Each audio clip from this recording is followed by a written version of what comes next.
नमस्कार दोस्तों।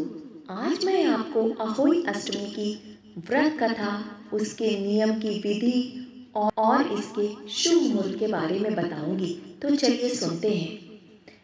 अहोई अष्टमी का व्रत सभी माताएं अपने पुत्र की दीर्घायु और उनकी भलाई के लिए रखती हैं। इस दिन भोर से व्रत शुरू किया जाता है और शाम को तारों को देखकर ही इस व्रत को तोड़ा जाता है। कुछ महिलाएं चंद्रमा के दर्शन करने के बाद व्रत को तोड़ती हैं। करवा चौथ के समान अहोई अष्टमी का व्रत भी बहुत ही कठोर है, क्योंकि इसमें पूरे दिन निर्जला व्रत रखा जाता है। इस बार अहोई अष्टमी का व्रत 24 अक्टूबर को है और इसकी पूजा का शुभ मुहूर्त शाम को 5:42 से लेकर 6:59 तक रहेगा। अब हम इसकी पूजा विधि जानते हैं। इस दिन सुबह सवेरे जल्दी उठ जाना चाहिए और नित्य कर्मों से निवृत्त होकर स्नानादि कर लें। फिर 8 कोष्ठक की एक पुतली बनाई जाती है। इसे गोबर या चित्रांकन के द्वारा कपड़े पर बनाया जाता है। इसके बाद उसके बच्चों की आकृतियां भी बनाई जाती हैं। इस दिन माताएं अपने बच्चों के लिए निर्जला व्रत रखती हैं और शाम को या प्रदोष काल में उनकी पूजा की जाती है। जिस करवे में करवा चौथ के दिन जल भरा जाता है, उसी में अहोई अष्टमी के दिन भी जल भरा जाता है।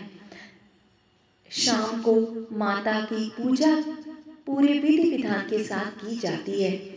माँ को फल फूल और मिठाई का भोग लगाया जाता है। फिर तारों को करवे से अर्घ दिया जाता है। व्रत का समापन रात में किया जाता है। फिर अहोई माता की व्रत कथा सुनी जाती है। उसके बाद ही अन्न जल ग्रहण किया जाता है। तो चलिए अहोई व्रत कथा सुनते हैं।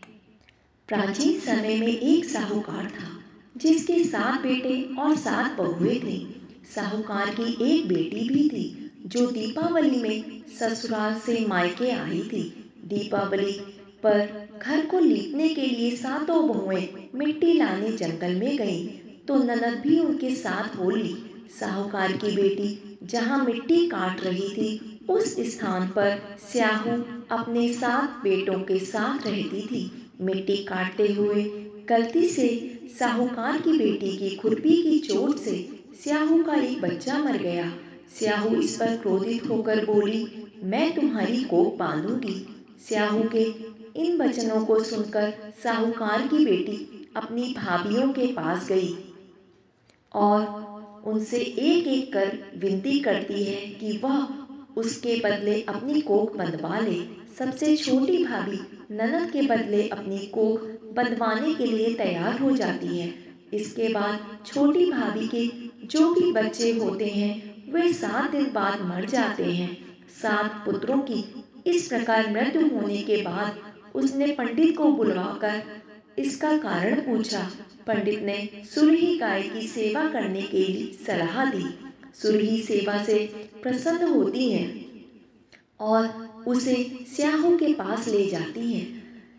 रास्ते में थक जाने के बाद दोनों आराम करने लगते हैं। अचानक साहूकार की छोटी बहू की नजर एक ओर जाती है। वह देखती है कि एक सांप गरुड़ पंखनी के बच्चे को डसने जा रहा है और वह सांप को मार देती है।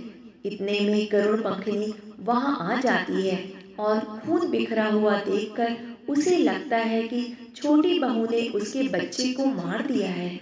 इस पर वह छोटी बहू को चोंच मारना शुरू कर देती है। छोटी बहू इस पर कहती है कि उसने तो उसके बच्चे की जान बचाई है। गरुड़ पंखनी इस पर खुश हो जाती है और सुरही सहित उन्हें स्याहू के पास पहुंचा देती है। वहां स्याहू छोटी बहू की सेवा से प्रसन्न होकर उसे 7 पुत्र और 7 बहू होने का आशीर्वाद देती है। स्याहू के आशीर्वाद से छोटी बहू का घर पुत्र और पुत्र वधुओं से हरा भरा हो जाता है।